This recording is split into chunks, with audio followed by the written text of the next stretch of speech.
Back in 2017, I had moved to a smaller town in rural Illinois, and I only knew one person in town. I'm a bit of an introvert, so I had a hard time making friends, especially being single and in my early 20s living in a town filled with a population that was mostly retired. My friend, who I'll call Clara, introduced me to an older couple that were maybe in their early 50s and were looking for a dog sitter. She thought it would be a good way for me to make some connections while living there. We had made time to meet at their house so I could see the lay of the land and meet the dogs. The home was a 70s brick ranch style, severely outdated and slightly falling apart in some places. I explored abandoned houses for fun, so I didn't mind. The dogs were sweet, but as for the couple, they were odd. They were friendly enough, but while I'd be speaking to them, instead of making eye contact, they'd be doing more of a full body scan as if sizing me up. They would also guide me to rooms and not really say anything on the tour, just open the doors and let me look and then close them.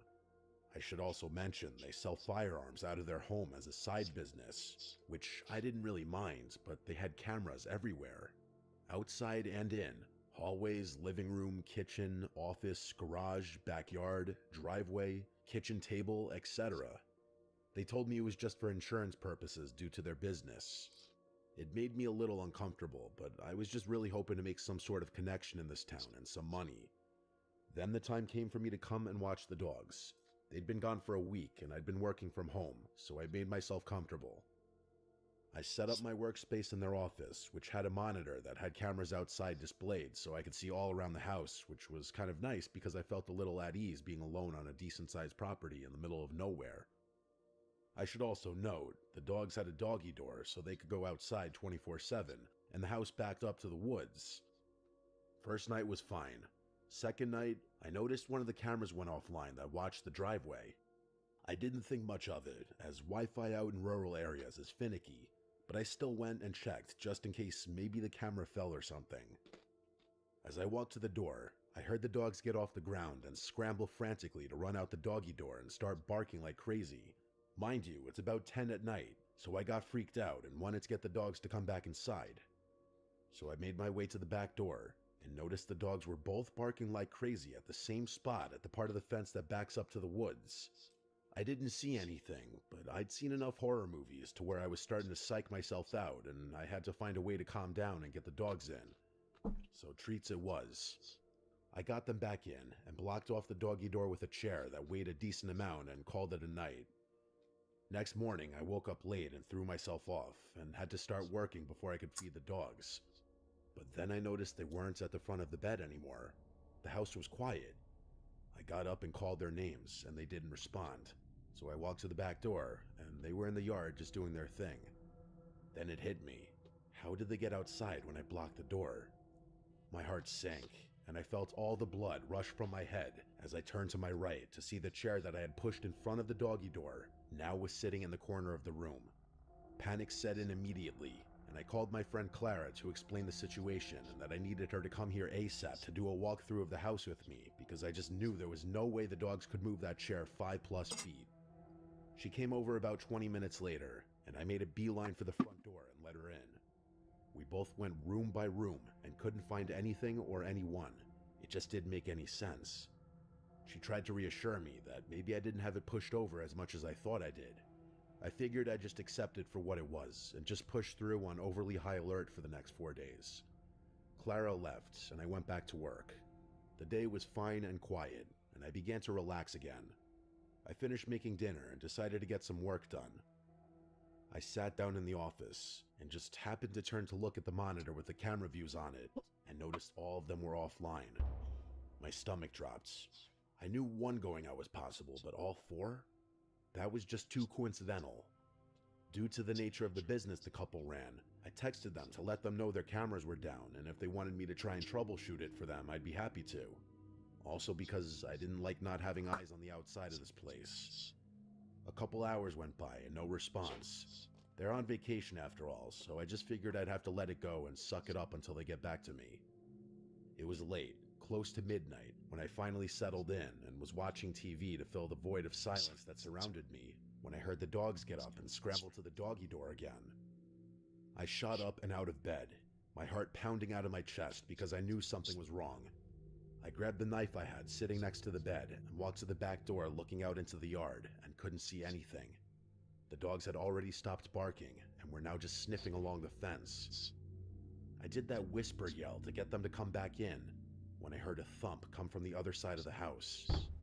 Frozen, I had to make a decision fast, try to get the dogs in or investigate whatever the hell just fell. I got the dogs in just in case it was some animal they were after. I didn't want them to get skunk sprayed or something. They wandered into the living room and hopped on the couches, and I slid the chair back in front of the door. I took a picture with my phone this time just so I could reassure myself I did it. I made my way to the back room where I heard the thump noise, and I immediately froze. I'm not sure if anyone else can understand, but when there's a presence in the room, there's almost this small difference in the atmosphere. There's a white noise, not breathing or movement, just a break in the stagnance of the silence. Well, regardless if you don't, I felt it. I wasn't going to be that person that kept seeking out the exact area of where this was coming from. So I asked, "Who's there? What are you doing here?" Silence. I then called out the names of the couple that lived there to see if for some wild reason they were in their own home at midnight when they weren't supposed to be, but again met with silence. Clara has a kid and husband, so I didn't want to bother her, so I figured the next thing I would do was call the police. But then I felt that wash of embarrassment in case it was nothing. They'd think I'm an idiot. I stepped back into the hallway that led to the room and slowly closed the door as quiet as possible and locked the door. I went and sat in the living room with the dogs with my phone in one hand and knife in the other. I couldn't make a decision on what to do. About 20 minutes went by and I received a text from the wife saying, "Hi, don't worry about the cameras, you're safe." I was thrown off because they were in Florida and it was almost 2 in the morning there. And also, what do you mean I'm safe? I didn't even mention safety being the issue. I was getting ready to give a general "sounds good" text when I got another text from the wife. It read, "Also, can you make sure that I didn't leave the garage door open to the inside? I don't want anything getting in." The door she's mentioning is in that back room. I didn't want to go back in there for obvious reasons, so I just didn't respond and pretended like I was asleep and couldn't. 2 minutes later, she texted again, "Hi, I know it's late, but can you please check on this for me, as I'm worried." My gut was screaming no, but maybe the noise was a wild animal that got in. I didn't respond, but got up to go check, knife and phone in hand still. As I approached the door, I heard a shuffle from the back room. I stopped and stood there silent to see if I heard anything else before I opened the door. My phone lit up, and she texted me, "I see you're up. Can you please go in and check?" I couldn't move. I forgot they had cameras in the hallway and in the living room. Why were they pushing this at 1 in the morning? Now knowing I was being watched, reluctantly, I slowly unlocked the door and opened it with my arms stretched as far as I could to get an open view of the room from as far as possible. I didn't hear anything or see anything, so I took a couple steps into the room and saw the door to the garage was in fact open. It was so damn dark in there, I didn't want to get any closer, but I had to do it and just get this over with. I approached the door, and a light appeared from my phone as I had gotten a notification, and the faint light from my phone lit a portion of the garage doorway I was about 2 steps from, when I noticed the outline of an arm pressed against the wall right next to the door. Fight or flight kicked in immediately. I turned and ran back through the doorway and slammed the door to the back room shut and locked it. I grabbed my keys off the kitchen counter and ran out the front door. I fumbled with the keys as I was shaking and panting, and I got the door unlocked when I noticed the garage door was opening and halfway up. I started my car, and as the headlights lit up the now open garage, I saw in the back corner a grown man in a jacket squatting behind a box right next to the door I was going to close. I didn't waste time and floored it in reverse down the driveway and drove immediately to the police station. I was crying and explained what happened, and they said they'd send a unit to check out the house. I sat in my car at the police station texting the wife about what just happened, seeing as they had access to the cameras and could maybe see if someone was in there. No response. About a half hour later, the police officer came back to the station and let me know the garage door was open, but the house was clear and there was no signs of a break-in. They even checked around the perimeter of the yard and nothing was out of the ordinary. They knew I was scared out of my mind, so they offered to follow me back and do another check with me there. After it was done and I saw with my own eyes no one was there, they left. I couldn't sleep. It was going on almost 3 or 4 in the morning at this point, so I just laid on the couch by the dogs, wide awake, gripping the kitchen knife. About 20 minutes after the officer left, I got a text from the wife. "Hi, plans changed. We'll be home soon. You can go home now." The complete disregard for the situation that just unfolded that I texted her about. The letting me know you're coming home 4 days early and didn't mention it, and will be here just hours after all of this? I didn't dwell on the moment. I grabbed my stuff and left. Their home is on a rural road, but only about a quarter mile from the main street. As I got halfway to the stop sign and looked in my rearview mirror, I saw a car with no headlights on pull into their driveway. I texted the wife and said, "Someone just pulled into your driveway as I was leaving." Almost instantly, I got a text back that read, "I know." Chills ran down my spine. They were setting me up. They'd been in the area that whole time. The dogs barking in the middle of the night were probably alerting me that they had been driving on the path behind the house. They shut the cameras off so I couldn't see their creeping movements on the property while I was right there inside, oblivious. I never heard from them again. My friend profusely apologized, saying she had no idea how weird they were and that she'd only known them as coming into the local diner every now and then. She said after that incident they never came in again. I'm 30 now, and I still have trouble with the entire situation. I know I'm okay and I'm safe, but knowing I was just seconds away from God knows what is a feeling I can't seem to shake, and not sure if I ever will be able to.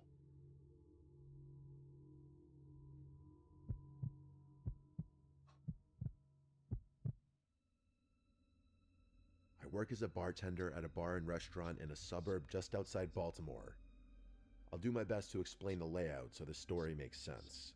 It's a busy place with a unique setup. There are no waiters, just bartenders like me and the cooks in the back. If you want to find food or non-alcoholic drinks, you have to order them at the bar, and when everything's ready, you grab it from the counter.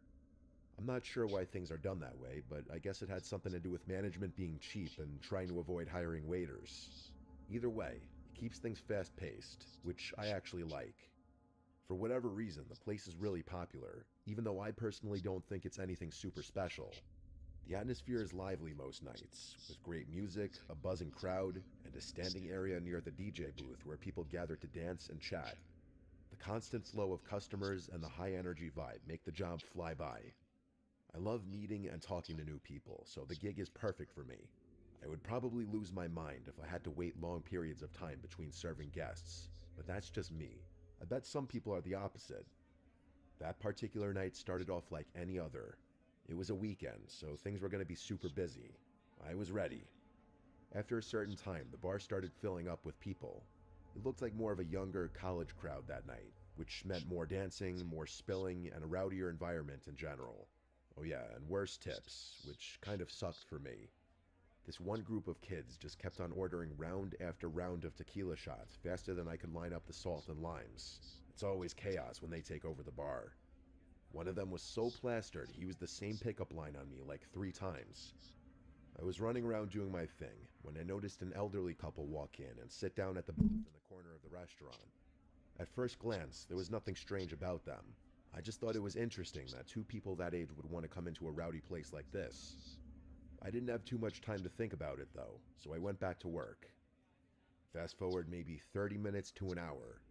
I was halfway through pouring a line of gin and tonics when I noticed the couple again. My hands kept working, muscle memory taking over, but my brain was stuck on them for some reason. That's when it hit me. They were just sitting there motionlessly. They hadn't ordered anything either.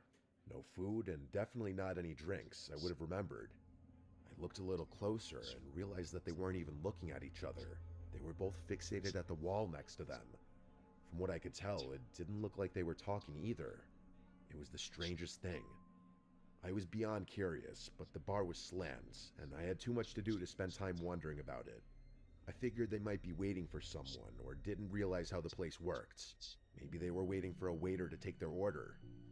When I finally had a break, I decided to check on them myself. I walked over to the table and put on my most polite smile. As I approached, neither of them turned to face me. They were both still staring at the wall like statues. I cleared my throat and asked them if they wanted anything to eat or drink.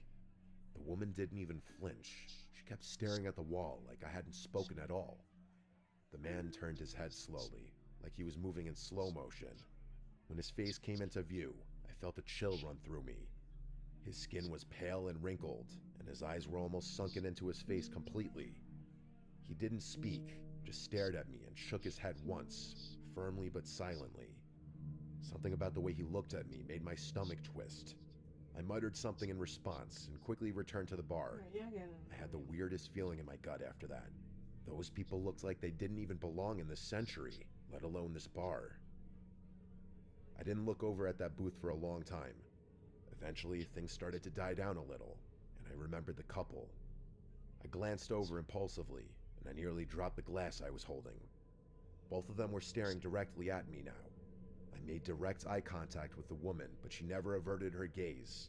I don't think I'd ever been more uncomfortable at my job than I was in that moment. I looked away and pretended to be busy, trying not to freak out completely. By the time I glanced back again, the booth was empty. I was relieved. I was just glad that they were gone, as mean as that sounds. By the end of the night, I was still thinking about the whole thing. As I wiped down the bar and closed up with my coworker Karen, I decided to ask her if she saw anything strange. She's, I guess, what you would call a vet. She's been working there for years and prides herself on noticing everything and everyone that comes through the doors. When I asked her about the couple, she gave me a confused look and said she didn't know what I was talking about. I looked at her blankly and told her I was talking about the elderly couple that was sitting in the corner booth. She shook her head and told me she didn't remember seeing anyone like that. She then jokingly asked me if I was hallucinating, which got a playful laugh out of me, but on the inside though, I was losing it. I knew what I had seen. I asked her if she was sure, and she crossed her arms before listing at least 10 random people who had ordered food that night and what they were wearing. I laughed again and complimented her memory, but like I said before, I was dying on the inside. By the time we locked up, I started doubting myself. As I walked to my car, I noticed something that made me nearly drop my keys in fear. Across the street, there were 2 dark figures standing under a lone streetlight. I knew it was them. I wanted to scream, but the sound wouldn't come. I didn't wait another second. I jumped into my car, locked the doors, and sped out of the lot without another look. The drive home was awful. I was trying not to break down the whole time. I just kept repeating, "Oh my God," over and over. I had so many questions. Had Karen somehow missed them? Were those people even real? Was I going insane? I couldn't explain it. I thought I was going crazy. I wish this story had a resolved ending, but it doesn't. I never saw those people again. I never got any kind of explanation. I don't think I ever will.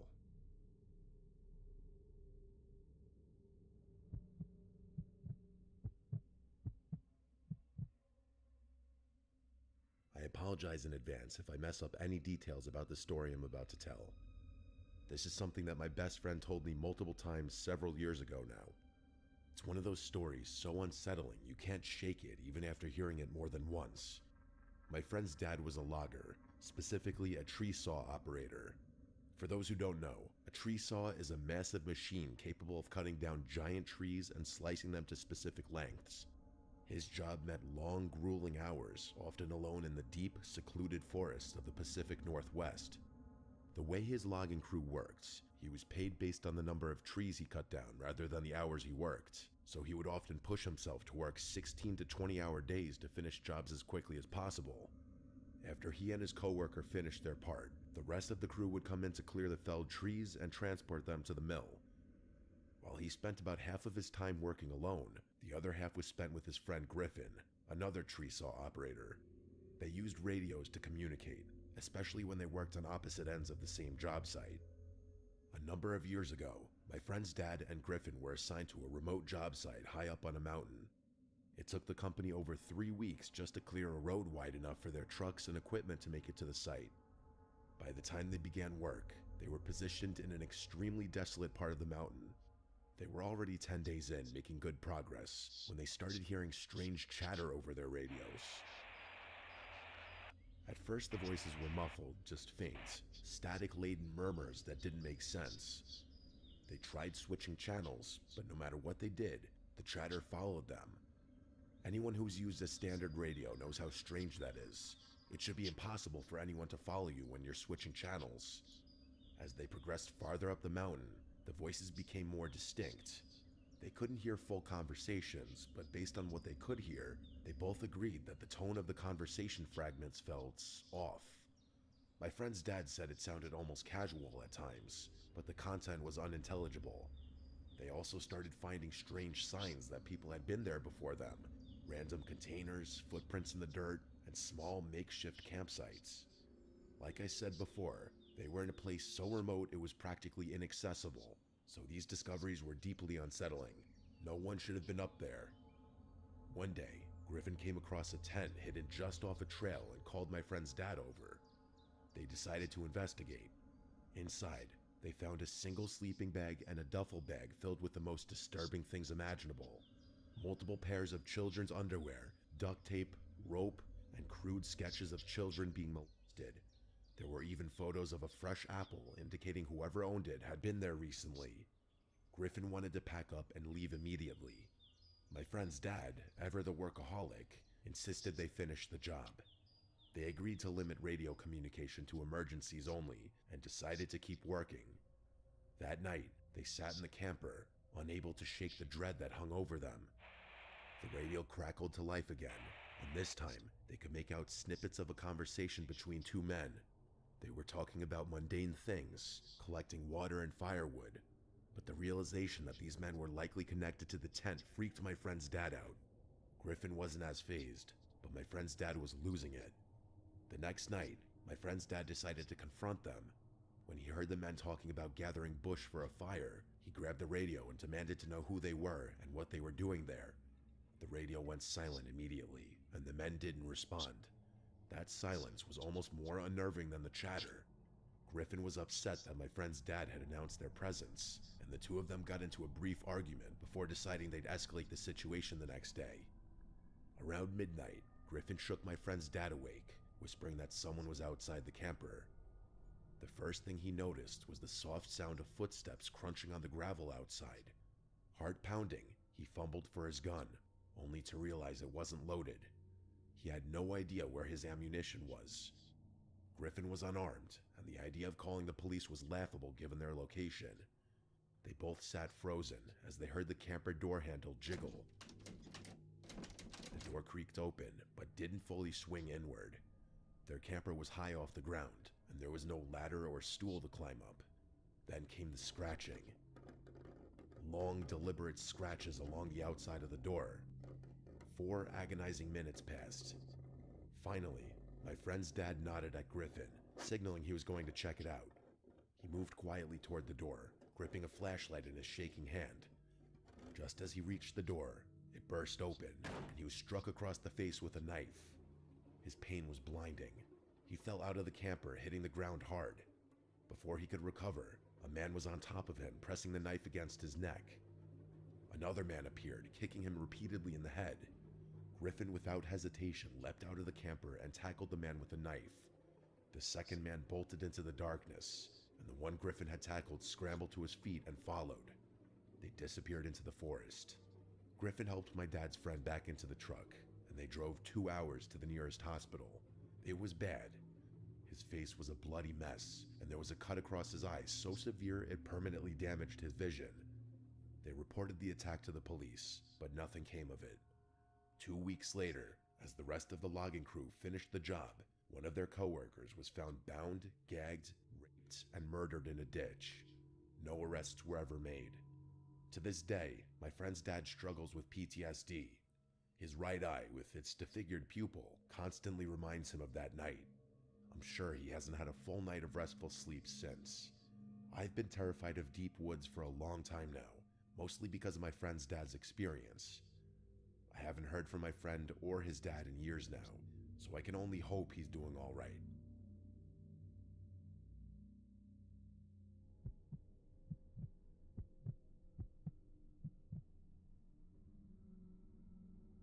This happened last summer.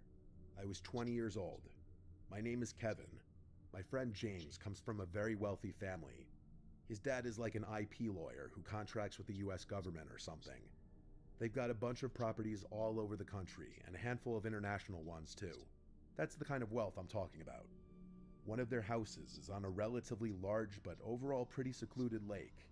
The lake itself isn't so big that you can't see the houses on the other side of it, but it would be a workout and a half swimming across the whole thing. James' parents were never around, so he pretty much had unlimited access to that house, and he often invited friends over, with permission of course. There's something about being out on the lake that makes you feel invincible. It's a different feeling than the beach for sure. I'm not really sure how to explain it, but there's more of an exclusive vibe to it. Hopefully I can be successful enough to afford one day. Like I said, the lake itself is pretty secluded. Big fancy houses line the perimeter, but most of them would usually sit dark and empty. A lot of them were vacation homes for people who barely even used them.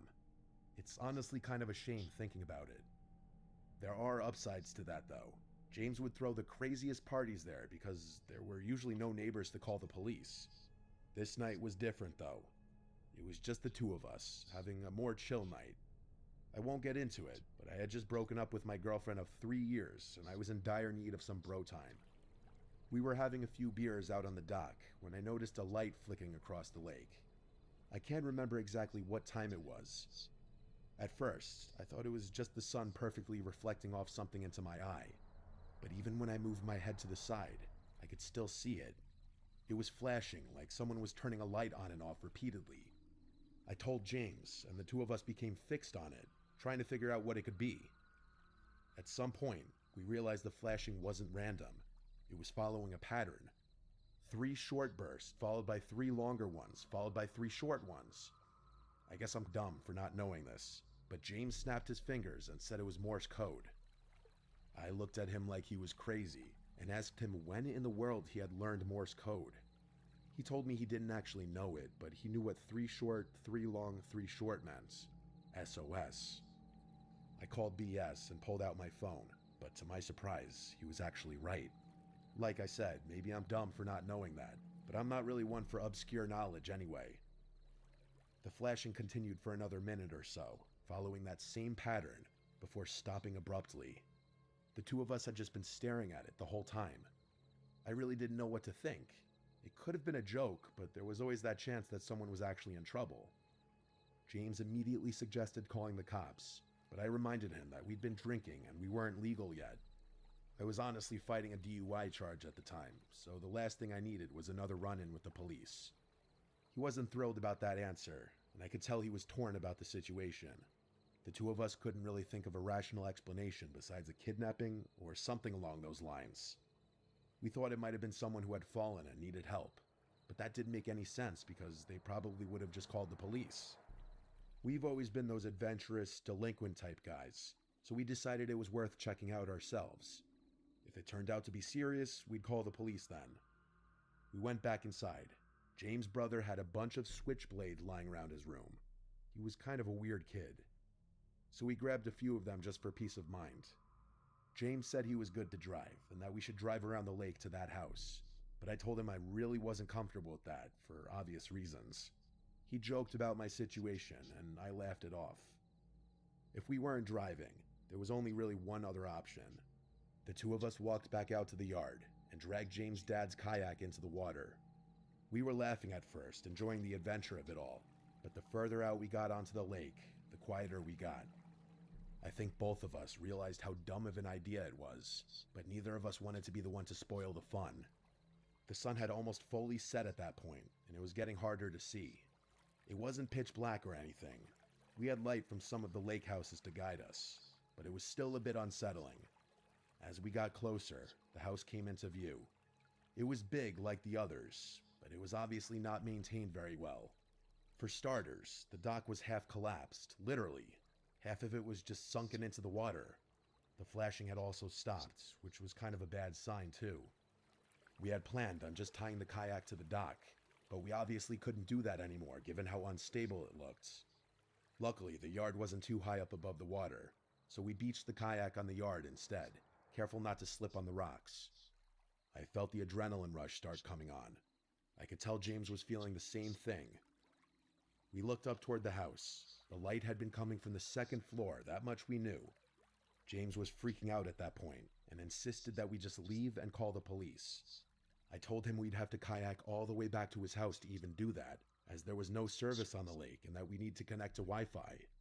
I reminded him that we had explored 1,000,000 abandoned buildings before, and this wasn't too different.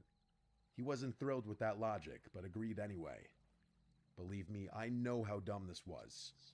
Everyone I talk to about this shares that same opinion, but I've never been one to make good decisions, and neither is James. We didn't walk to the front door. That would have been suicide. Instead, we crept around the house until we found a window that was unlocked. The two of us silently slipped inside. The house was empty. Not just abandoned, but empty. Like stripped. There was no furniture and no junk in there either. To be frank, there was no signs that anyone had ever even lived there. The floors and walls were completely bare. We moved cautiously through the rooms, looking for the stairs. There was no one in sight, and all the rooms were just as empty as the first one had been. We finally found the stairs and slowly made our way up. I had made a mental note of where the window was, and we slowly walked down one of the hallways until we got to what I guessed was the room the light had been coming from. I pressed my ear against the door and heard nothing. I glanced over at James. He nodded, and I carefully pushed the door open. The room was empty, with the exception of one thing by the window. I tiptoed over to it and realized what it was. It was one of those old projectors, and it was facing the window. Alarm bells immediately started going off in my head. This was a trap. Someone had set this up deliberately. James must have realized the same thing, because I just heard him start sprinting back the way we had came, not even trying to be quiet. I turned without another thought and followed him. As we were running down the stairs, I heard a door, presumably a closet door, swing open from the room I had just been in, followed by rapid thumping sounds. We bolted down the stairs and back through the house to that first window. James jumped through and I was next. As I was climbing through, I heard those footsteps from behind me again, bounding down the stairs. I didn't even look. I just made it through the window and ran to catch up with James, who was already down by the lake's edge. As I was running to catch up to him, I heard him curse, and I quickly realized why. The kayak was gone. I turned, and from the side of the house, there was a person running toward us. I could barely process what I was seeing. He was fast. I couldn't get a good look at him, but he was big, definitely an adult. I pulled out my switchblade, ready to defend myself. I expected James to do the same, but instead, he turned and jumped straight into the lake. Sneakers, hoodie, everything. I didn't even think, I just followed. The water was freezing, but I didn't care. I swam as fast as I could, trying to fight the burning sensation in my arms and legs. We swam toward the light from James' house, which looked like it was miles away. The swim felt endless, but on pure adrenaline, we made it. By the time we dragged ourselves onto James' dock, I thought I had hypothermia. I don't think I've ever been that cold in my life. We ran straight inside, locked every door, and called the police. It took them almost an hour to show up. It was honestly kind of outrageous. When they finally did, they went straight across the lake to investigate. They were over there for a while, but when they came back, they told us exactly what I expected to hear, that there was no one. They confirmed this house had been abandoned for years. No signs of recent occupancy, no footprints, no gear, no personal belongings, nothing. Just an empty house. They weren't happy with us. They gave us the whole "why didn't you call first" speech. James's parents were even more pissed when they found out. Let's just say I wasn't invited back to the lake house after that. James told me his parents were threatening to sue the town for allowing something like that to happen, and the police for refusing to investigate further. As for me, I still don't know what happened that night. I don't know who was in that house, or why they set that trap, or what they planned to do if we hadn't run. I don't think I want to. Most of my friends agree that it was a trap, and think that whoever was planning the whole thing got cold feet until the last minute. I really don't want to think about what would have happened if they had gone through with whatever they were planning on doing.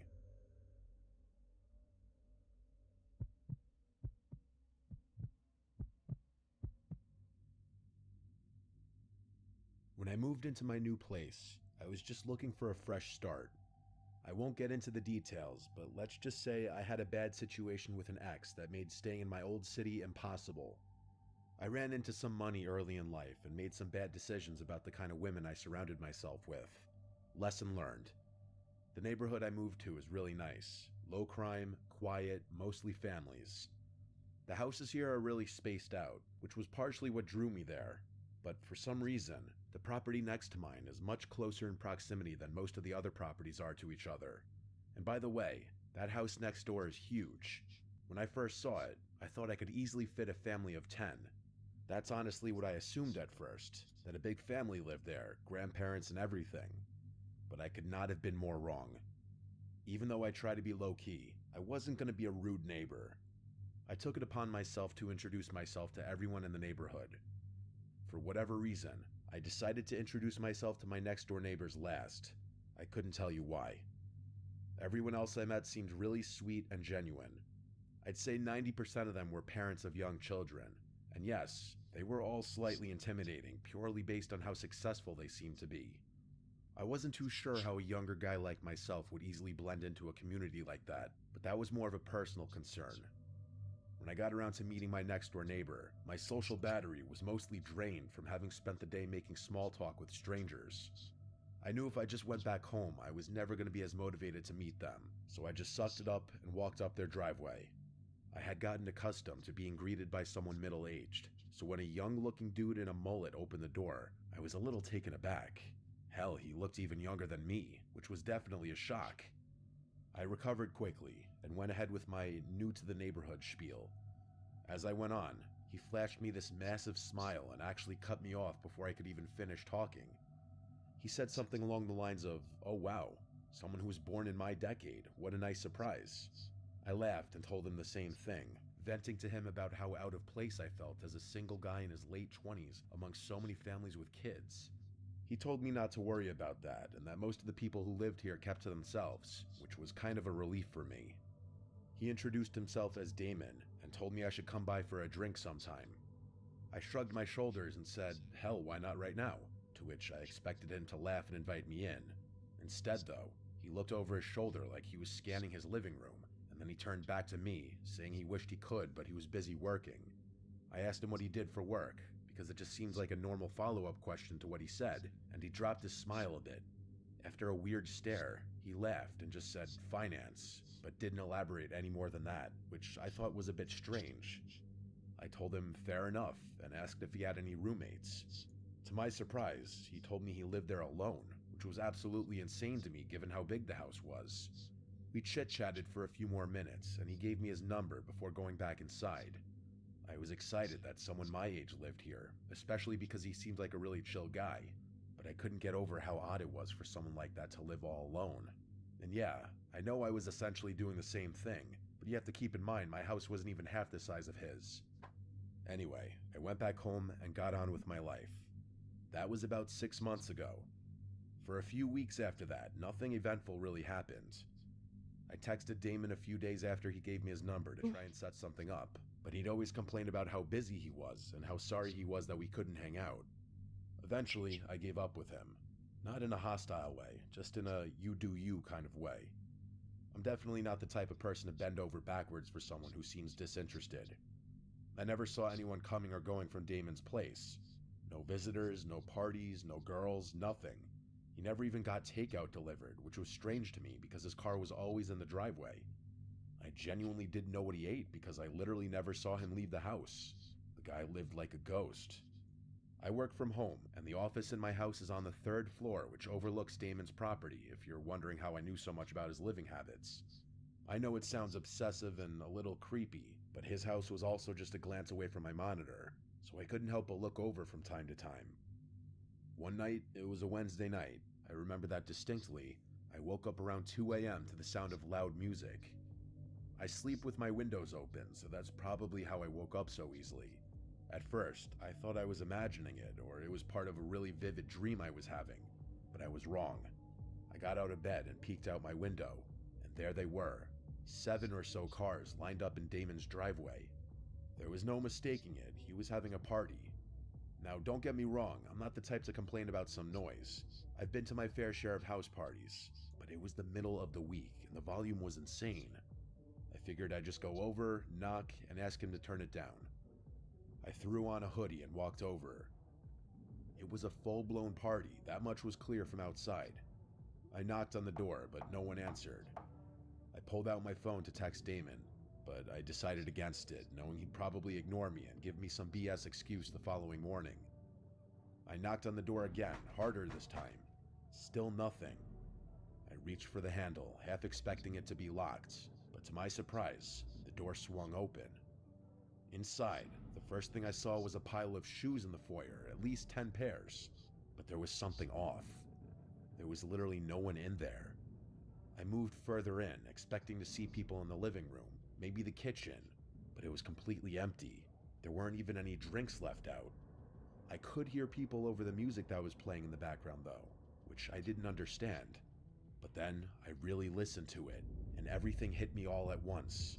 It wasn't even music, really. It was a recording, a literal recording of people laughing, yelling, clinking glasses. The whole party was fake, all of it. But that didn't make sense to me. It still didn't explain the shoes or the cars. There were people in that house, that much was certain. I should have turned around right then, but I needed to know what was going on. I moved discreetly around the house until I saw a door that was slightly ajar. I gently pushed it open and it led down to the basement. I'm not sure how I knew, but something told me what I was looking for was downstairs. It was dark down those stairs, with the exception of a very faint light coming from somewhere I couldn't see. There was no reason to go down there, I knew that, but I did it anyway. I got to the bottom of the stairs and looked around. The light was coming from another door somewhere deeper in the basement. I crept towards it, and as I got closer, I started to pick up on another noise I hadn't been able to hear earlier over the music. It sounded almost mechanical.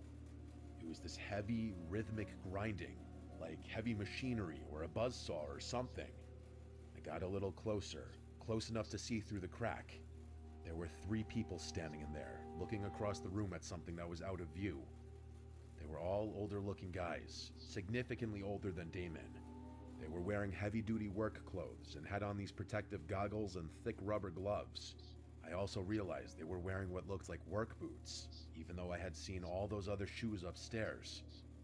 Under different circumstances, I would have assumed that they were construction workers. I really wanted to see what they were looking at, but it was too far out of view. After a few seconds of me just standing there, I started to pick up on this awful bleach smell, or some kind of cleaning solution. That's what did it for me. I started to feel this awful pit in my stomach, like my life was in danger. I can't explain it. I turned to leave, trying to be as quiet as possible. As I was finding my way back to the stairs, the light from behind me suddenly dimmed, like someone had shut the door behind me. I didn't actually hear the door over the music, but I felt it. I sprinted up the stairs as fast as I could. I ran through the house and burst out the front door. I didn't run directly to my house. I jumped my own fence and made it to the backyard. I slipped in through my side door, locking it behind me. My chest was pounding, but under no circumstances could I let Damon or any of those other guys know it was me who had been snooping around. I gathered myself and went up to my office, making sure all the lights up there were off. I crouched down below the window and peeked over at Damon's house. There was no one there. But then, a few minutes later, the front door flew open and like 8 guys poured out, scanning the yard, the driveway, the street, but Damon wasn't with them. I could tell because everyone looked older, like those first guys I had seen. A few of them looked like they were arguing about something, but I couldn't make out what they were saying. One of the men actually shoved one of the other ones, and I thought they were about to start fighting in the street, but they didn't. Eventually, they all went back inside, and the music stopped soon after that. I stood at the window, trying to make sense of what had just happened.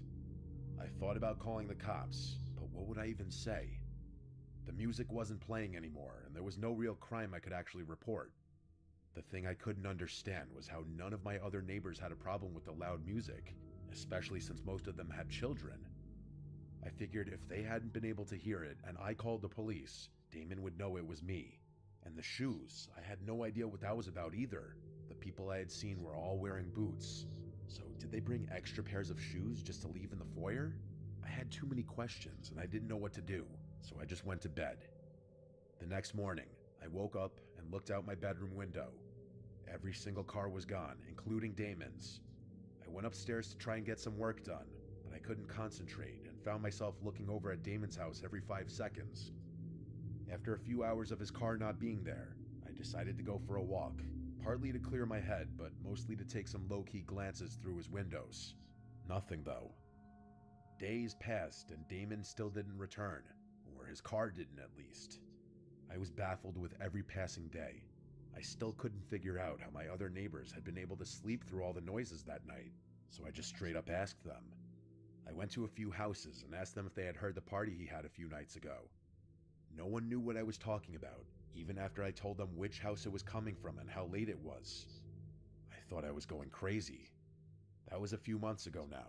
The crazy thing is Damon still hasn't returned, and it's clear no one is maintaining his house, as the grass is starting to get really long, and there's an untouched pile of packages leaning against his front door. I don't know what to make of this. It could be nothing, but I feel like no one would go to such lengths to disguise what they were doing with a fake party, unless it was something illegal. But would people going to such lengths really forget something as important as locking the front door? Maybe that's what those guys had been arguing about. I really have no idea, and the fact that none of my other neighbors seemed bothered by it makes me think I'm involved in some huge conspiracy or something. I know I'm just being paranoid, but I just have so many unanswered questions.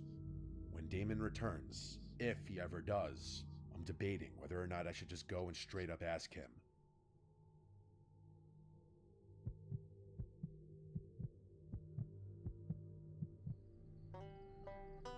My name is Evan.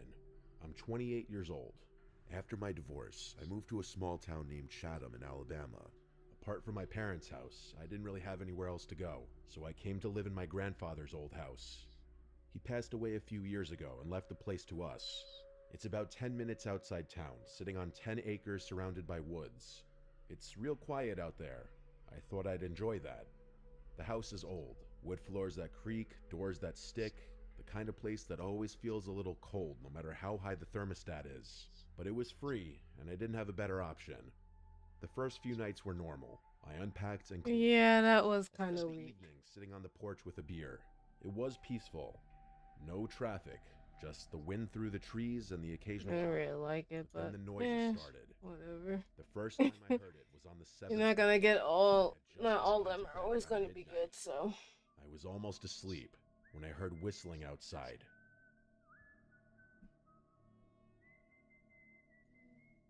It wasn't a song I recognized, just a slow, broken tune, off-key. It sounded like someone walking through the woods behind the house, whistling as they went. It creeped me out, but I figured it was some hunter or drunk neighbor. The next night, it happened again. Same time, same tune. But this time, it I sounded try. I got out of bed and turned on the porch light. Happy New Year, by the way.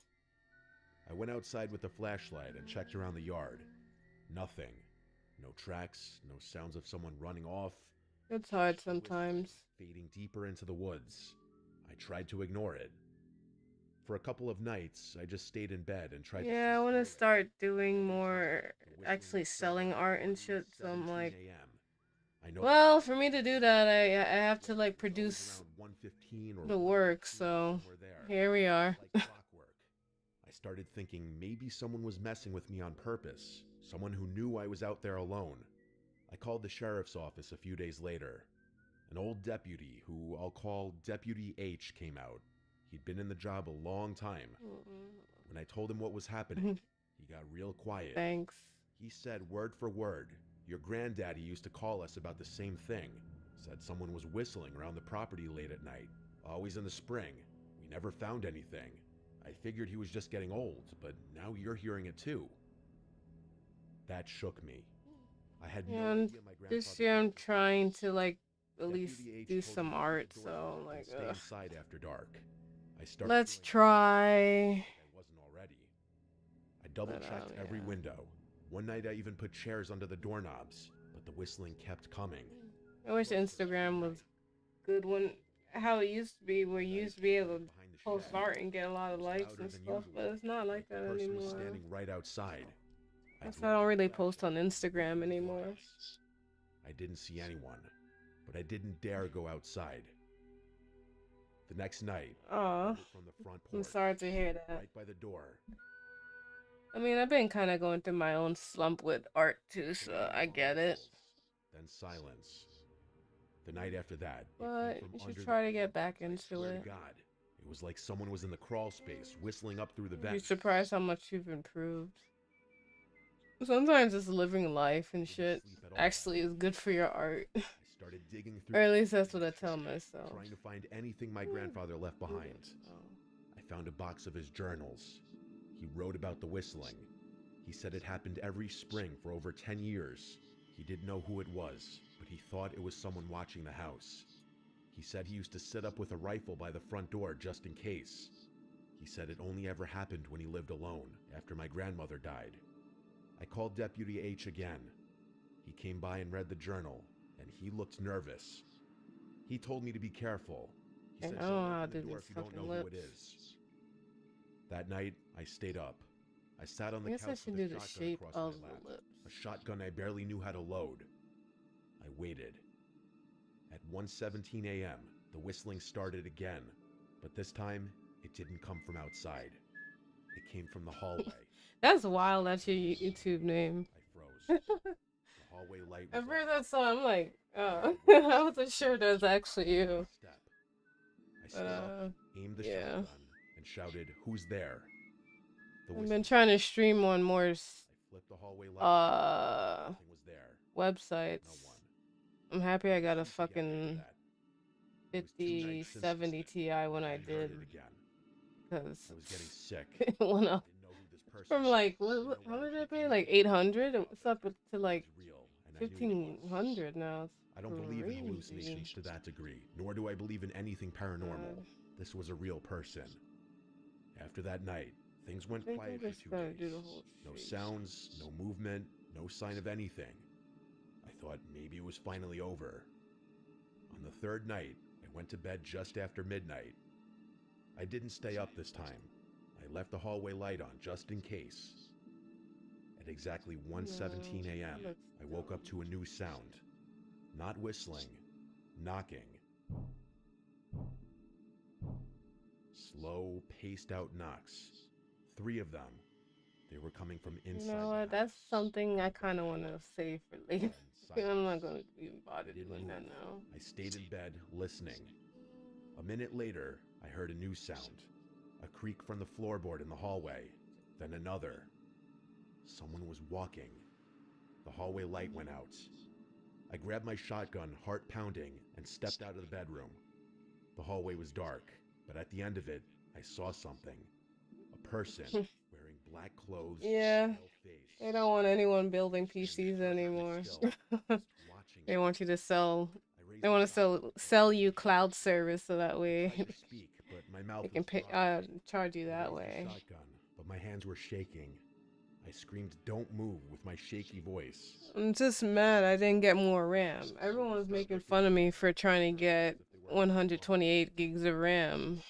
And now I'm mad that I actually listened to them and not be the contrarian that I normally am. Stomping out the front door into the dark. I ran the RAM that I have. But straight ahead into the darkness.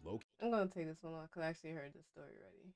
How is this a month old? He's just like cycling through shit. I've heard this story before. But anyways, what was I gonna say? Yeah, man, I didn't. The RAM that I actually do have, I was gonna just buy more of that, and it was $77, and I bought it. I bought it with the Micro Center bundle. That RAM is now $400. That is wild. Ugh, so mad. I wanna cry. My name is Thomas. I've been working on night shift at our local Burger King for about 2 years now. It's not glamorous, but it pays rent and the hours work. I feel like I'm a night owl. creepypasta was blown down. From 10 p.m. to 4 a.m. Used to be more. The way it would most people. This all started maybe a month ago. I was working the drive-thru solo. We're usually understaffed after midnight, and that's when a car pulled up to the speaker. Male voice, pretty unremarkable. He ordered a large double Whopper with cheese meal with a I don't know how I'm gonna how I'm gonna do the scratchy The one notable stuff. thing about the encounter was when he went to pay, he only rolled the window down just enough to slide his wow. And his windows were tinted, so I couldn't see his face. That's I paid and I handed him his receipt. That's not terrible. He just drove off. That's not terrible. Without stopping at the second window to grab his food. I waited there with his bag for a few minutes, wondering if he'd be coming back. Eventually, I just set the order aside and ended You're investing? People do weird You stuff never seem like the type so to invest. Think about it too much. About a week later, it happened again. It was the same exact thing happened. Someone paid at the first window and then drove off before picking up the food. I remember thinking, that's strange. I kind of got used to using it. That's why. I wasn't quite able to connect the dots at that point. I just figured it was a coincidence. I had another, that I realized it was let me see if I could pull it up. At that point, I knew something weird was going on, but I wasn't going to complain. The food was made, paid. I want to open. Let me see. Is this it? Yeah, did this frog. Essentially buying me dinner Let me close this. Pause this. Yeah, I kind of just got used to using the pen tool. I am like begrudgingly using this thing, but I guess I might use. Oh.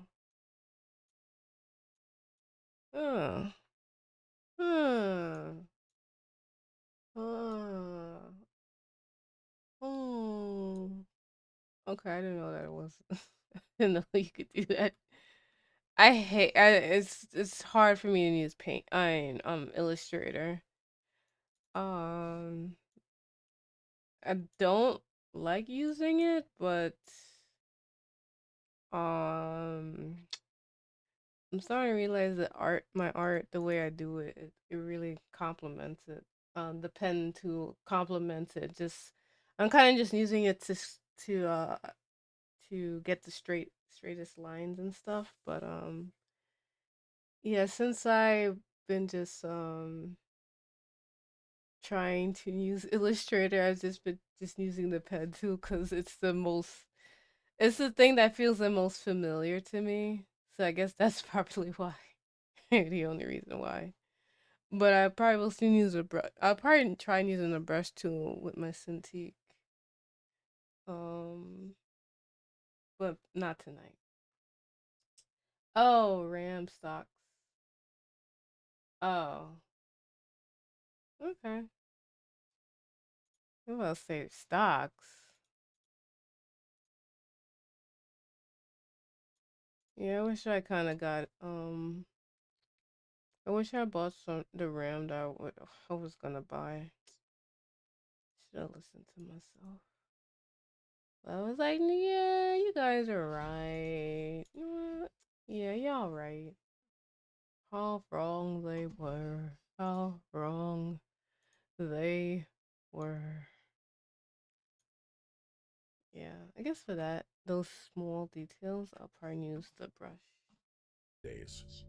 This went on for a few more weeks.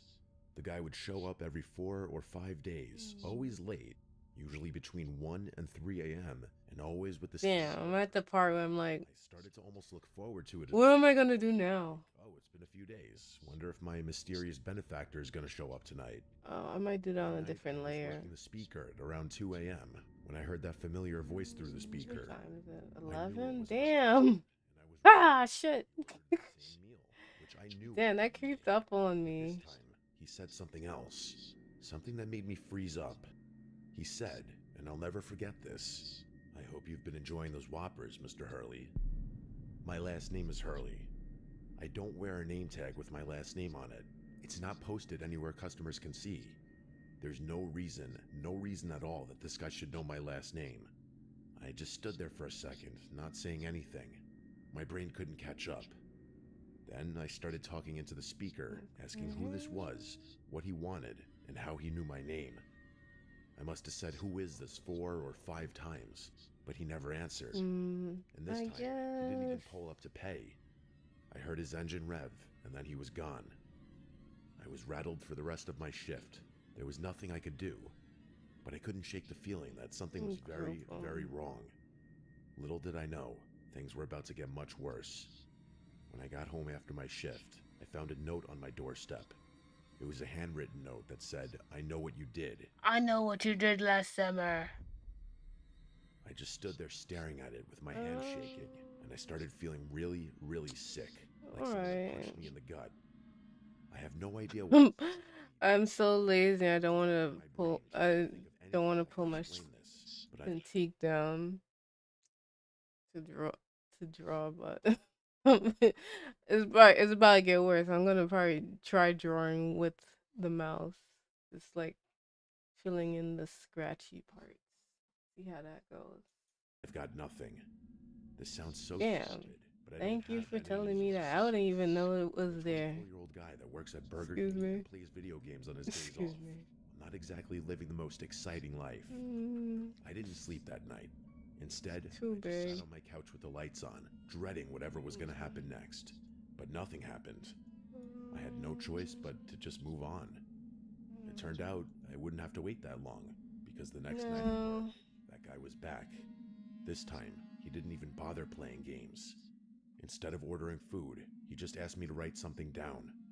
Then, before I could even respond, he gave me an address. It was some random place on the outskirts of town, in an area I didn't recognize. And then he told me I had 2 days to deliver him $10,000. I damn near laughed at that. I didn't think he was serious, but he clearly wasn't kidding. As soon as he drove off, I immediately went back to being terrified. There was absolutely no way I'd be giving that guy $10,000. I didn't even have $10,000. I still don't. So I decided to ignore it. I figured it had to be some elaborate scam or prank from someone I knew. I called the police right then, but I didn't even think of that. 3 nights later, I thought things were over. I hadn't dropped any money off, and nothing had happened. But of course, I was wrong. I mean, watching TV, winding down from my shift, when out of nowhere, I was jolted. It doesn't help. Glass. What I hit the floor on instinct, thinking someone was shooting at me. But when I finally got up and looked around, I realized someone had just thrown a rock through my window. By the time I went to look outside, whoever had been there was long gone. This time, I don't like the idea of suffering for art. The address I had been given, and they said they'd check it out. Because all it's gonna do is just make you not want to do art. Told me they'd patrol the area a little more closely, and that without any doorstep footage. So yeah, but and that was 3 days ago. I'm tired of suffering. I suffered enough. I don't even think that's gonna do anything, since the guy clearly knows where my art.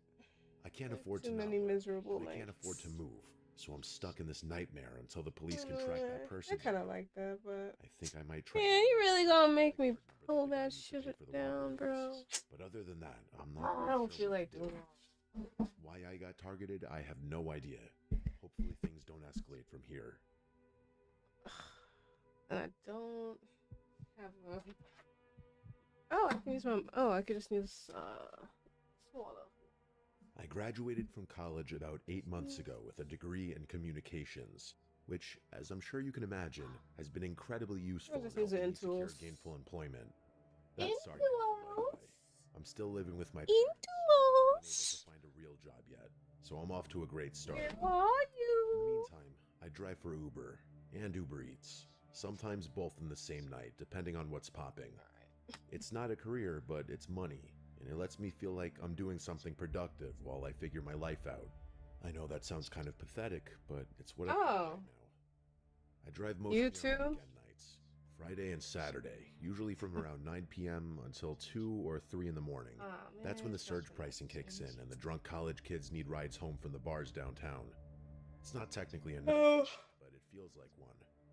This happened a few weeks ago. I do want Saturday night, maybe around 1:30. I've been writing up a story actually for a game. I mean, I have several games I want to do, but I'd like to get into it as well. But that's another skill that I would have to develop.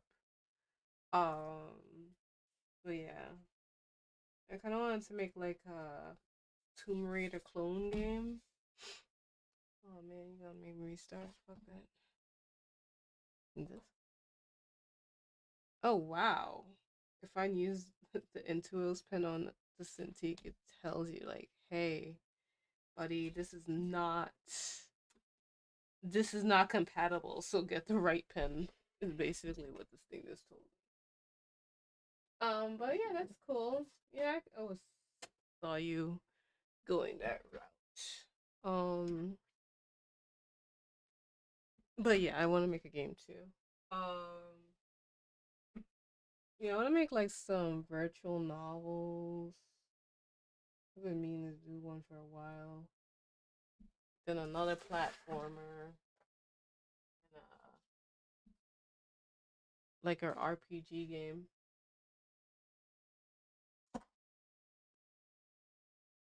Are you doing like you got a job doing it, or are you just doing it like as a game jam? Oh wow, this comes actually really close. Uh, okay. Alright, so we got to do this on my Cintiq now.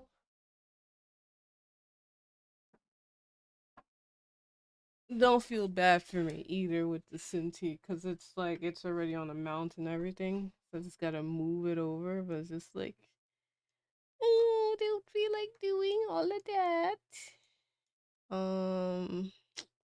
I don't know which button is which. Okay.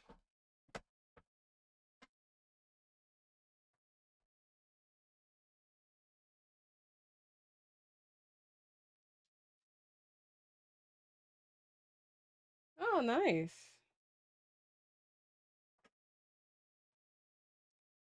Oh, I wanted to join like a that's what this does. Hold on. Every time I use the Cintiq, it's like the first time. Like what? Um, sorry, I just got really like overwhelmed. What I was saying? I forgot what I was saying. Um, yeah, I could always see you going like programming. I was trying to learn Python, but I don't got enough autism to sit down and do it. But I do want to get back into it because I would like to make a game. How does this get smaller?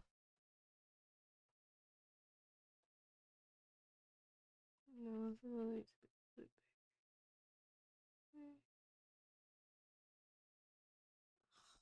I gotta delete all that.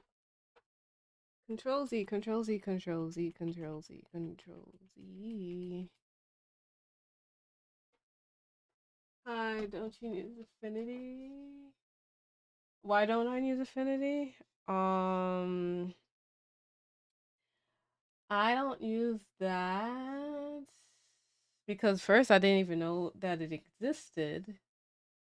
I already use Aseprite for pixel art, and I am forcing myself to do vector, and I already have the suite on my computer, so that's why I'm just using that.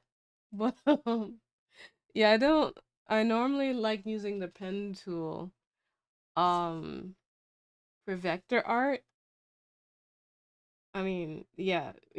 I only really like using the vector, the pen to do vectors. So, um, doing this like brushwork stuff is actually like something I just started doing like 5 minutes ago. I didn't even know this shit exists, to be honest with you. I really I am one of those artists that hates using anything vector until recently when I had to do something for class. And I was like, you know, this isn't so bad and my art would actually um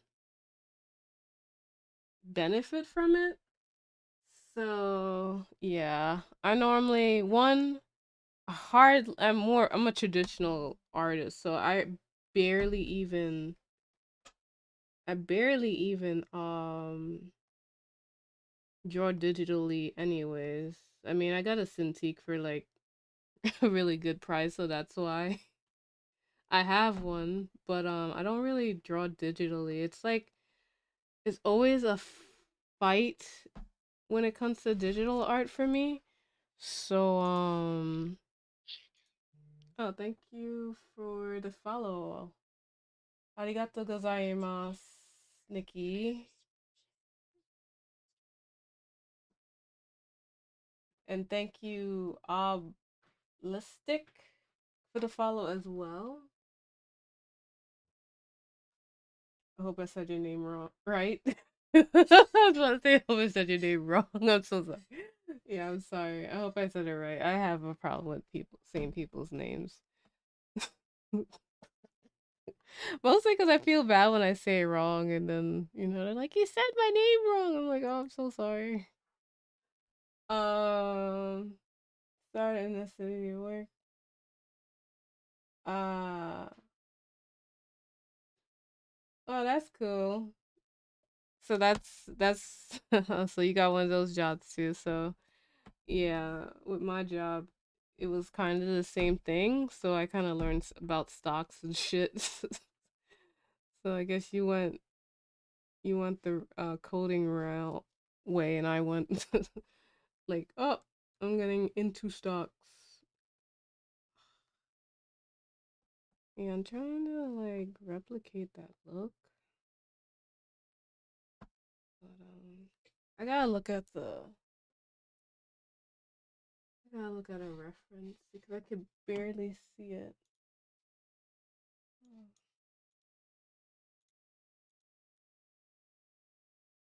It's hard to it's hard to get that like to re to like to do what you just like. I drew this out and then it's to put it into a vector is like I'm not in that same motion that I was like that this happened like so long ago, like and now I'm trying to replicate it and I'm trying to have the lines feel authentic and shit, but it's just really hard. Then on top of that, I'm using a vector program to do it. And then I barely even draw digitally enough to I'm going through a lot of emotions right now with this shit. Um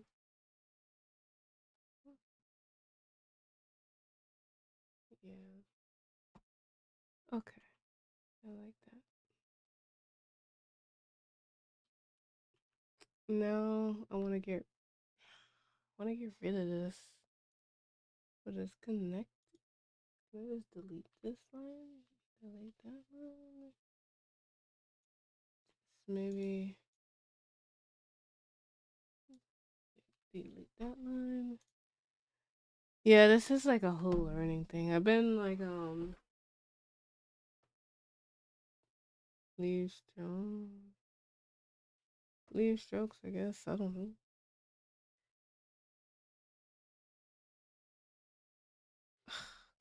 What? Oh. Yeah, I've been trying to do you wanna apply okay, whatever.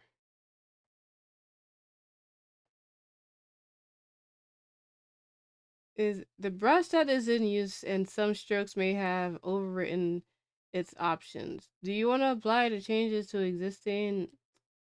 Leave the strokes, bro. Can I just do what I'm?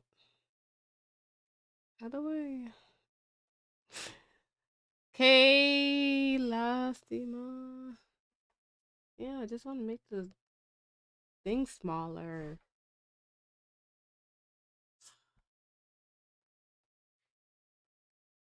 This is so annoying. Yeah, I got really into oh maybe it's because I'm not on this. Yeah, I got like during the whole COVID and everything, um yeah, I kind of got really into stocks, and then the job I had, um basically I was in training for like a few months, so I was like, and then like what's it, the finance bros, like just in general financing got really popular on YouTube. I like I don't like it that patchy. So I ended up starting to learn and stuff. Got really into it. Um Also had a lot of friends into crypto, so I kind of got into that. Yeah, I wish I got into Bitcoin. I wish I got into Bitcoin. Oh man, I wish I got into Bitcoin like in 2010 and shit. God, this is gonna be hard to replicate because I am like my biggest critic when it comes to this shit. And I'm like, I'm not really feeling this vector right now. But I really want to do more vector work because I want to make merch and stuff. So it'd be easier to do. And I do feel like my art does benefit from it. Maybe if I get like a like a texture brush or like a styles for the pen, it will probably look a little bit better. Oh wow. Why did you stop? Well, it's actually good you stopped. You were mining the wrong one. You're supposed to only mine Bitcoin.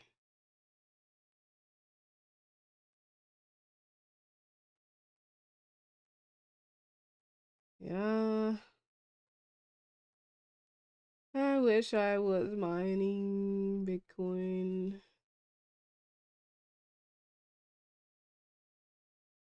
Oh yeah, this works. Yeah, I like that. I like that.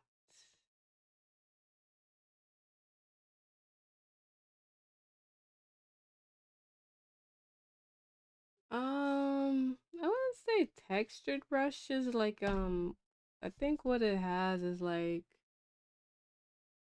um like you could just like if you click on the line, you can change this.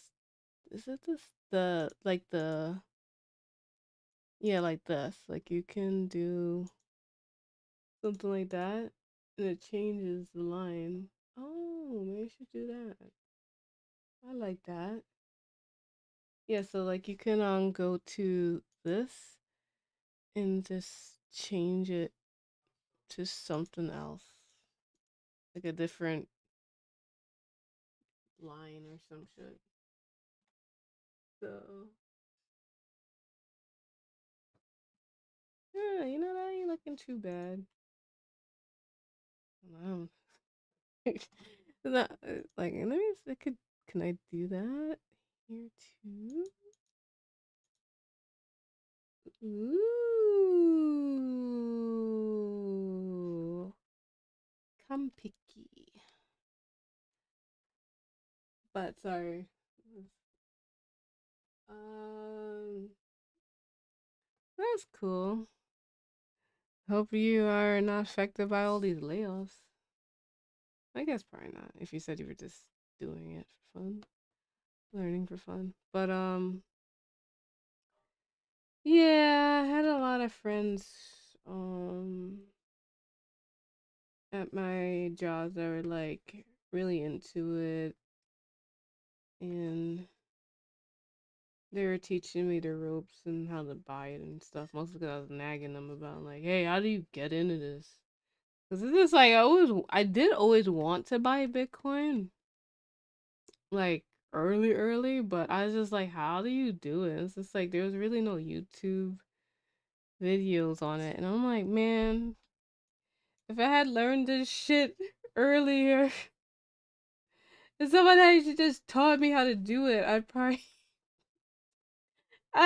be a freaking neat right now, just chilling. But no, I gotta work for the man. God damn. But you know what? It took me. You know what?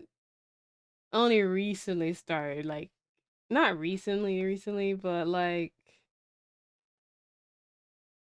in the last 4 years, I realized, like, oh, it really is just Bitcoin, and that's it. Everything else is just a waste of time. It really is, and you only learn that after you start buying a bunch of coins. I don't like the bottom. It looks just messy, but I do like where it's going, and I'm thinking like this will be maybe like a blue or something, like a black blue, but like something like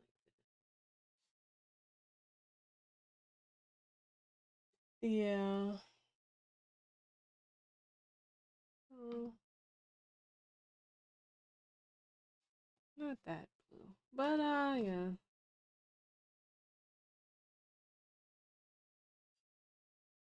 Yeah. If you're not, if you don't have stocks, ooh. Oh wow, I got that. Don't look good. That don't look good.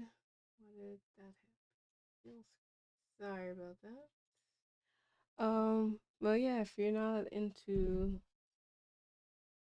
don't have any stocks, I would recommend now's the best time to get in because everyone's running around with everyone's like going crazy right now with all the everything dropping and stuff. So, well, there's blood in the streets, as they would say.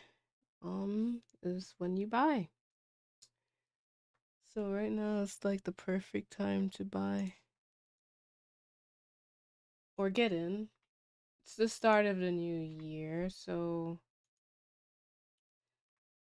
perfect time to also, well, if you have a Roth IRA, um, you know, I mean, if you don't have one, now's the best time to do it before April.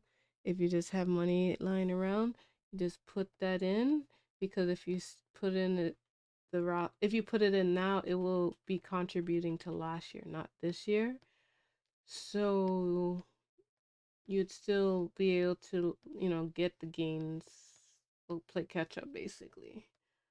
Um,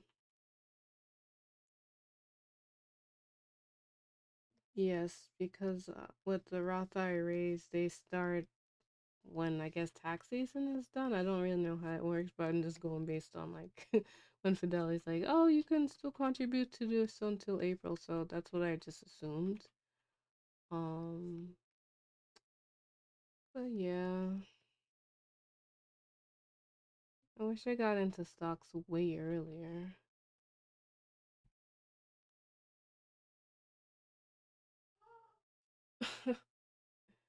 I do have everything was on. Oh, okay. Really? Why is that? Oh, I gotta get. Oh, I gotta. Let me see. Pull this out. Oh, yeah. Yeah, I'm liking this. Yeah, this supposed. This line is bothering me now, but maybe I could just go over it. I might have to like That's the thing about this. I don't know how I want that to actually.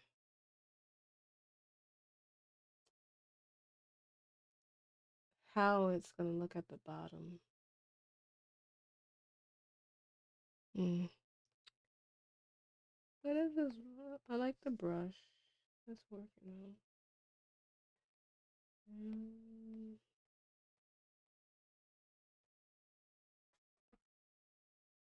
Wanna? I don't do my taxes. Taxes? No. I mean, it's mad easy to do it now, though. I like to invest. I just don't take out my investments. Um, but just use like Credit Karma. Like you could just use their website for free. It's mad simple.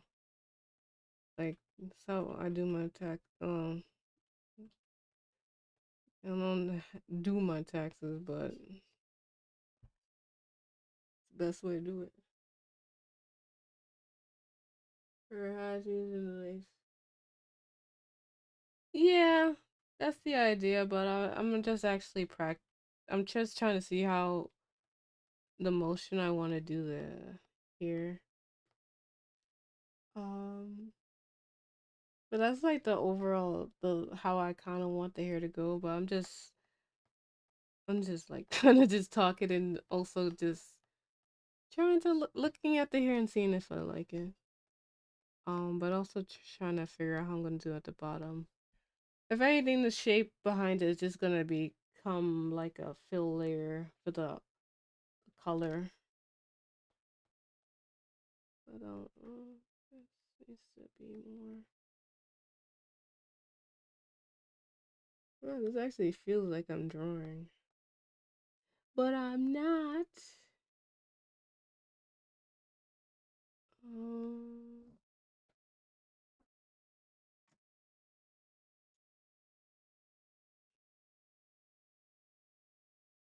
uh,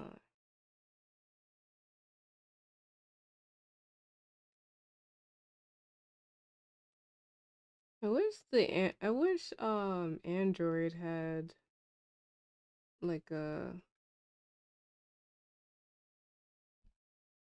like programs for vector. It don't have no freaking vector program, which is very annoying.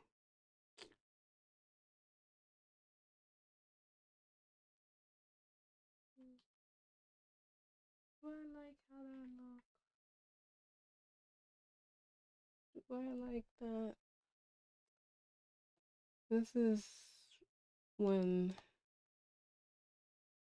you have to come back to it in the morning and be like, what the hell did you even do? Were you even looking? And that's when I'm like, yep, it doesn't look good. Or it's gonna be like, oh my god, did I do that?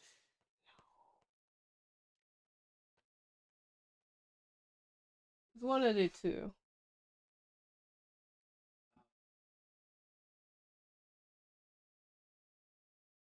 Yeah.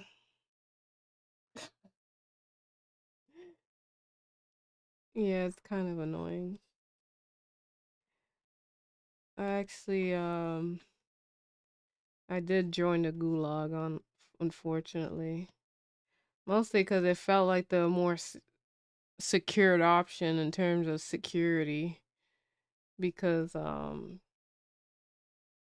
Samsung, I was trying to get like a cheap Samsung phone, and like they like forced me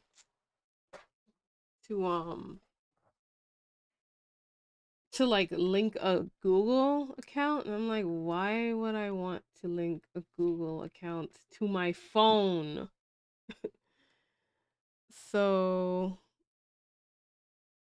yeah, that got returned. And then yeah, it took me a while to get a phone, and mind you, the I had a like a smartphone, but it was like the old It feels those phones feel so old now. It's a smartphone where like you could actually take the battery out. So I used to get so annoying when I know I need a new phone and then you drop your phone, your old fucking phone just explodes. There's the SIM cards over there, the freaking batteries over there, and then the covers another place. I'm like, oh my god. But it took me forever to like decide what phone I wanted to get because it was just so hard to find a phone that's like not gonna like try to they look kind of good when I'm looking on the stream. That's not gonna like you know harass me and sell my data. So uh a lot of like let's say the schizo panic people that I follow were saying like, yeah, it's crazy, but like Apple's kind of like good for privacy. So like, you know what? Let's join the gulag. So that's where we are now. But yeah. I mean, I kind of don't mind well, the thing about the forcing the email. Yes, they force an email, but who it's whatever. It's not really that bad because it's like um just an Apple email, so it's like okay, whatever. But what it allows you to do is like if you're going onto onto apps and stuff, and they want an email, I'd give them that email, and they actually encrypt your email, and you can also just have them make a password for you, which is also encrypted. So, in terms of like apps or even websites that like force you um to sign in or whatever. Yeah, I just give them my Apple one because of that. So yeah, or crypto whatever. I don't fucking know. But they yeah. You want an email? Take that one, cause I'm never gonna fucking read that shit. So go ahead. I don't care.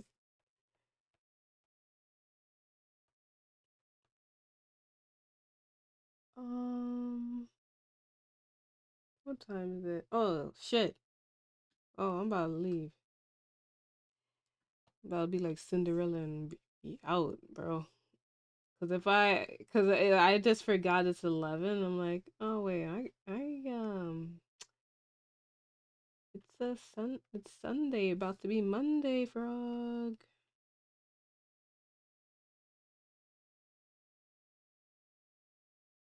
You know what? I'm really starting to like this.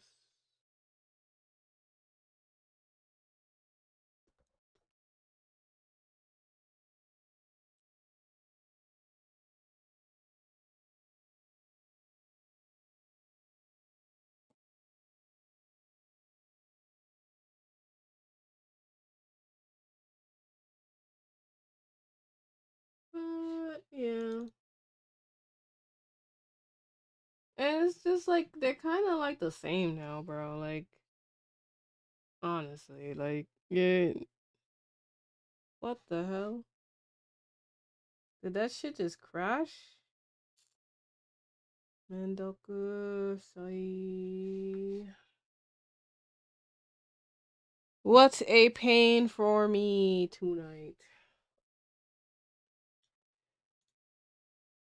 I hope I hope it's not too bad. Yes, have a good night. Thank you for the chats. I appreciate it and sleep well. I'm about to head to bed too. Well, not bed, but like it's not too late to go to bed, but it's too late to stream. It's one of those things. But it was nice talking to you. I hope you have a good day at work tomorrow. Appreciate it. Sleep well.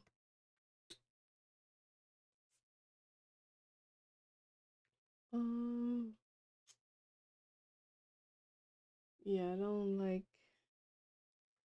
how this eye lash is looking. This is something I'm gonna have to like sit down and have to do like a billion and one time. Android for life? You know, I used to feel that same way, but oh, there's a delay.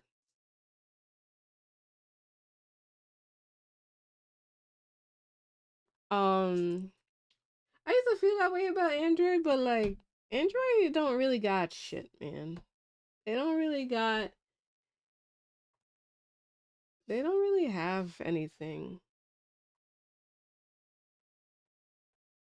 Like all the good apps are on like it's on Apple, man. Like all the good apps. Like I was trying to find like an app just to write for writing because I want to write a story. Um and like all the like good developed ones with actual like support and everything behind it is on Apple. I, there's nothing on there is nothing on Android that's comparable. And I was actually carrying like a laptop around. I was like, I have a whole like tablet and shit that I don't use that I should use. And I'm like, okay, let me try starting using it more. And it's just why is it so hard to get one good app for writing? So if you can tell me a good one for writing, I might consider it. No, maybe I was willing to die on that hill earlier on, but not now. Like Google is no is just as evil, if even more evil than Apple. They all evil. I don't really. You can't even say who's more evil than the other, really. But yeah, Google ain't good either. I think the whole like whole idea of like being on a team is just it's not the same as it used to be. Like, yeah. Before I used to be like, yeah, I'm gonna die on this hill. Not anymore, man.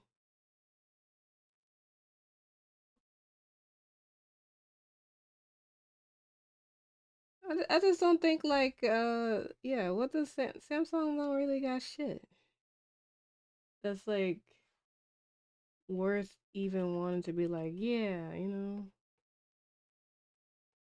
like face it, Apple won. They won. They won.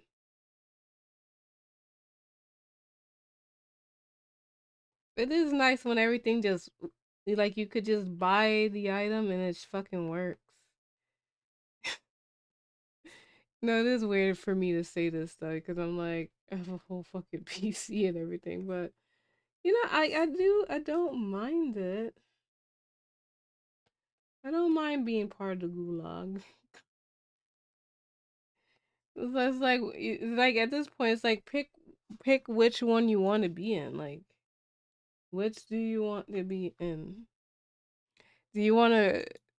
And you only really got two choices. You also got the Chinese, but phones were like, do you really want to go with that? So it's just like, okay, which one do you want? Do you want it where we surveil you and stuff, but you feel like, oh yeah, you can sideload your apps and whatever, which Apple allows you to do. And you can run your homebrew and stuff and whatever. But you know, we just like have crazy, crazy, crazy, crazy surveillance on everything and every person you interact with. We try to like find out, you know, do you have them on Google and get their phone number and blah blah blah and blah blah blah. And also we have a bunch of apps that like, you know, maybe secretly listening to your conversation, but you know, we vet the apps, but you know, we're free willed and everything, so you have the free will to do your own research and stuff. And then you got Apple where it's just like, yeah, we know who we are. Just yes. I feel you.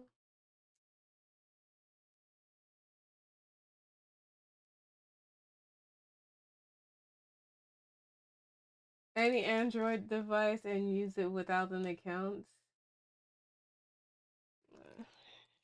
I mean, yeah, I guess developing on it is easier, but most code monkeys use Apple, which it was that always bothers me. I'm like, what? You guys use that? Just get well, Apple works. You said give you anything, so I mean, Apple does work. It does. And they have a bunch of apps that also work and also are, you know, serviced and shit. So yeah, it's just like it really is. Which gulag do you want to be in, bro? Well, I mean, you said you want to be in. I think it's this eyelash. I'm like, it's controlling how I want to draw this thing, and it's not how I want to do it.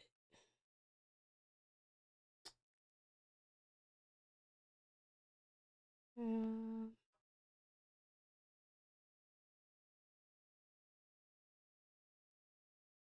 I mean, sooner or later, it's really gonna be the you will own nothing and you will be happy. Everything will be a service. You will consume product and get excited for next product. So it doesn't really matter what side you're on. You know what also was killing me? It's because of this line I have here. Let me make it white. Let me make it white.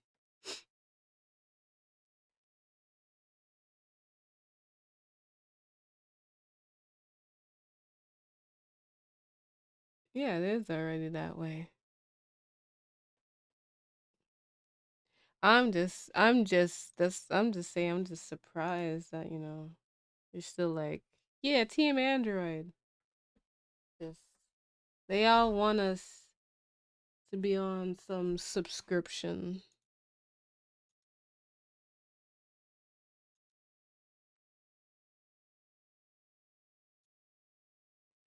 I mean, sometimes I would like to be a Luddite, but then I remember, man, I love listening to music on the going to work and at work.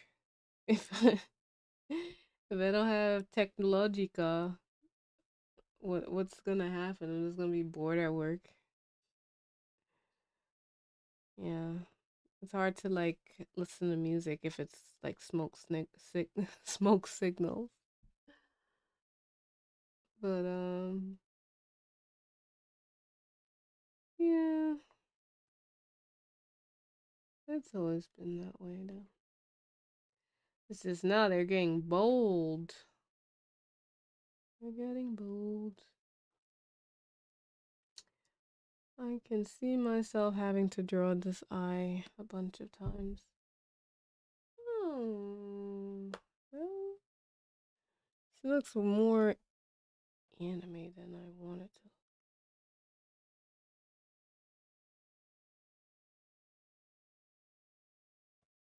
to. It's supposed to be looking at you, so.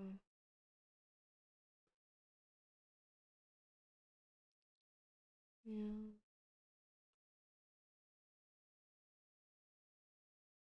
Yeah, that's cool. No, it's not. Alright, maybe when I do this high.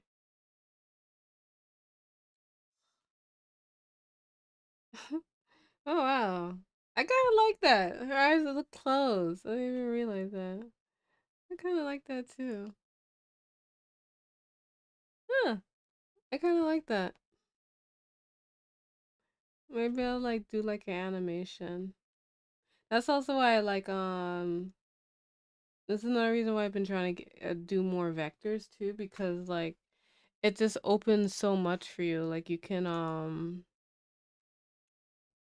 yeah, you could like make it into a puppet and enlarge, and it doesn't lose, it's clear, it doesn't loses its clarity and stuff, and being able to like do simple animations and stuff. So yeah, that's something like I forgot about that. I was like, yeah, why the hell am I using this shit? I forgot. I forgot.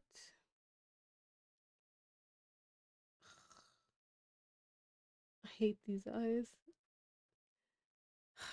I can't get that vision I had when I did it. That was raw emotion. You know.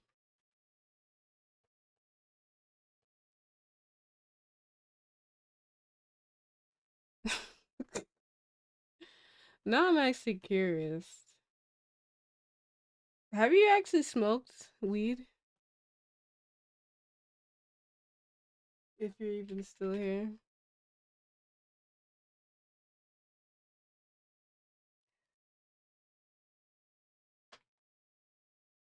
I have a bet placing with myself right now for that answer. Let me see.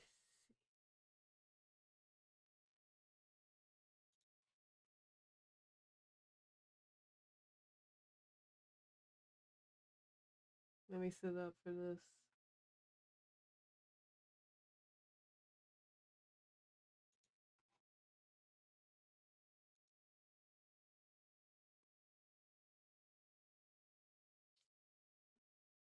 Oh, yeah, you have a huge delay. It didn't. I realized it halfway through. I'm like, oh, there is a delay.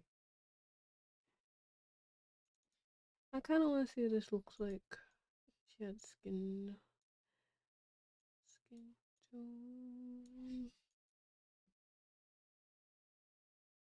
Ah, that look kind of cool. Looks pretty good already. It look like it'd be a neon light or something. It's hard to see it on the Cintiq though. I think I had to do like, I want like it to be like I don't know how to explain it, like comic book, like comic book blue or some shit. Like I want it to be like it has like her hair is supposed to be black, but it has like that blue highlight to it. Um, but it's hard to catch up. It's hard catching it with the black. Um, or at least how I'm envisioning it right now. But that's another reason why I kind of like vectors, because like when you see all that hard work, you're like, what? Oh, okay, we got something going on. Only edibles? Oh. Oh. Yeah, you seem like you do edibles. Yeah, man. I used to be a heavy smoker. I don't I don't smoke anymore. Mostly do edibles as well. I get too damn paranoid. Oh, sorry. I get too paranoid.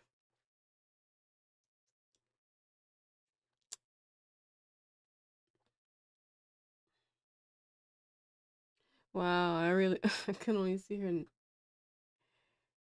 Only see her. Only see as her eyes being closed now. That's crazy.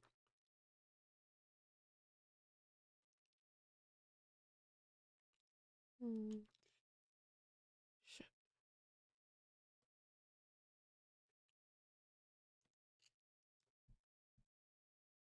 Yeah, I think what I'll just do is like, yeah,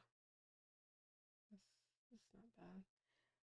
Yeah, and just probably like just go like to these lines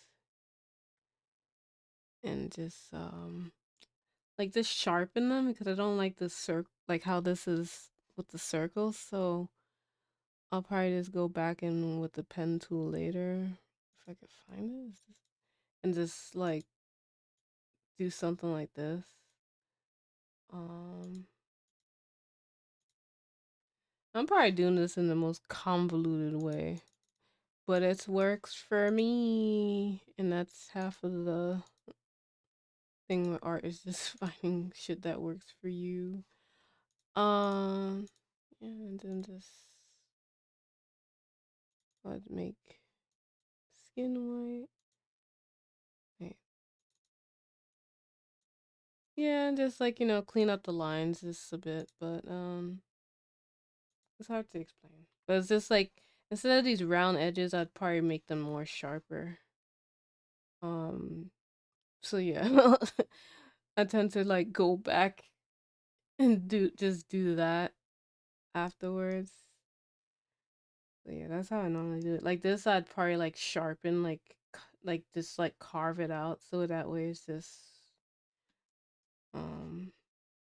Let me pull up the my frog one.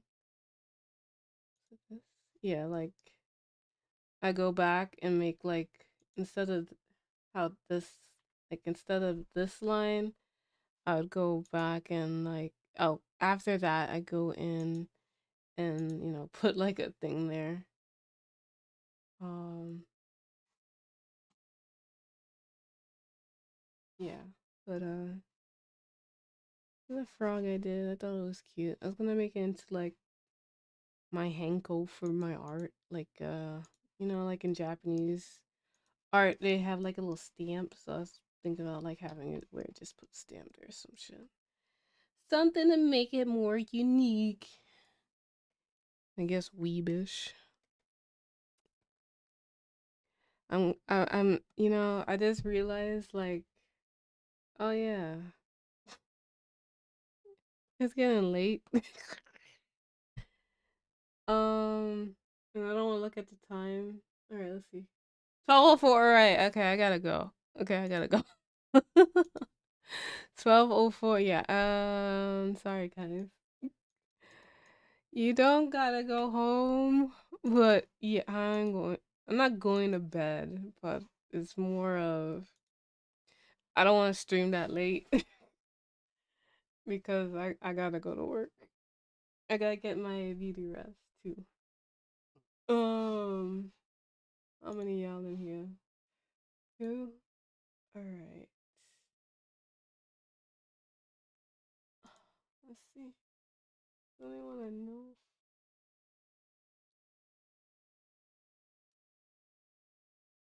I'll send you guys over to MXC. But yes, thank you for watching my little art stream. Trying to push myself to do more art. Um, thanks for the chats, Nikki.